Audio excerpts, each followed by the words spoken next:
Peace, world, and welcome to a special conversation for the Sportster. My name is Adam Barnard. Thank you so much for joining me again today. My guest is one of the most notable names in AEW, a former two-time TNT champion, and will be fighting against Jon Moxley in an I Quit match this Saturday at AEW WrestleDream. Darby Allin, my friend, good to see you again. Hello, sir. Now, you'll be taking on Jon Moxley this weekend, who appears to be just as frustrated as you are with him. Tell me about how you're feeling heading into Saturday's match.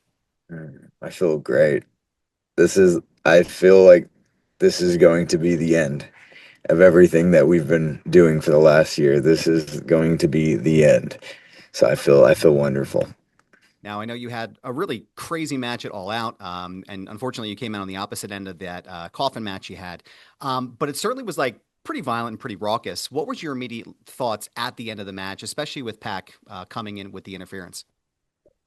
I don't know. It's just like everything that's happened in the last year, the bar has been set so high that I feel you can do everything physical to each other, but it's if you really think about it, to say the words "I quit," that's like the ultimate victory.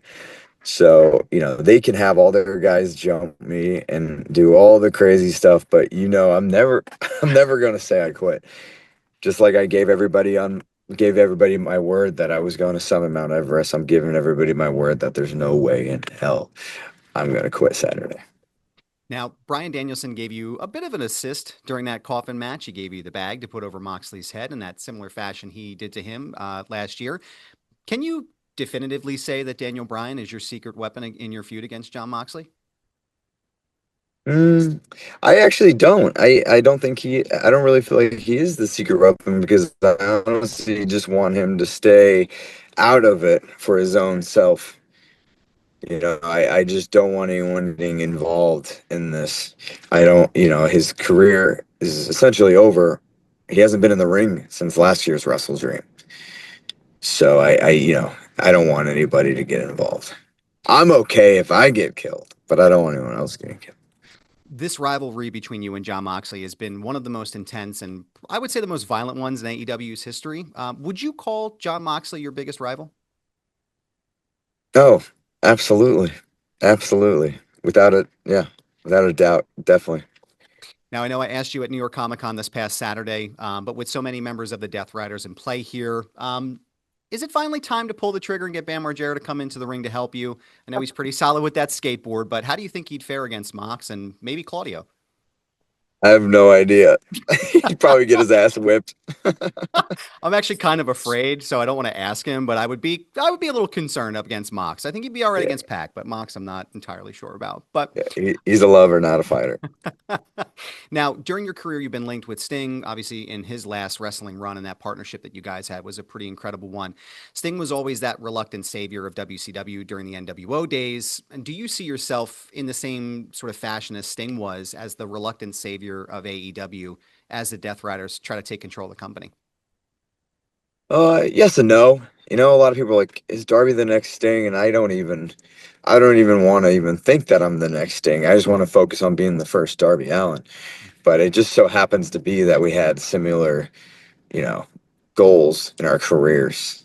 His was helping WCW out from the NWO, and mine just happens to be helping AEW out from Death Riders. So, but no, I honestly just, yeah. Now, I wanted to ask you a question specifically. You mentioned about your Mount Everest climb. It's one of the most difficult things any person can possibly do.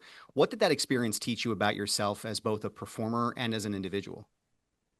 Oh, just to be in the moment and really just be grateful for what's in front of you at this very moment and not lose track of that. And what seems so big, you realize is so small once you're up there.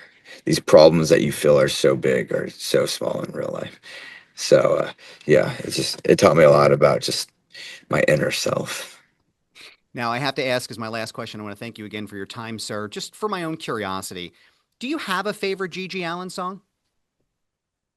Mm, I like some of his country songs actually, but I also like some of his early stuff with the jabbers that sound really poppy before he really went off the deep end. So I think "Don't Talk to Me" is a good one. Hmm.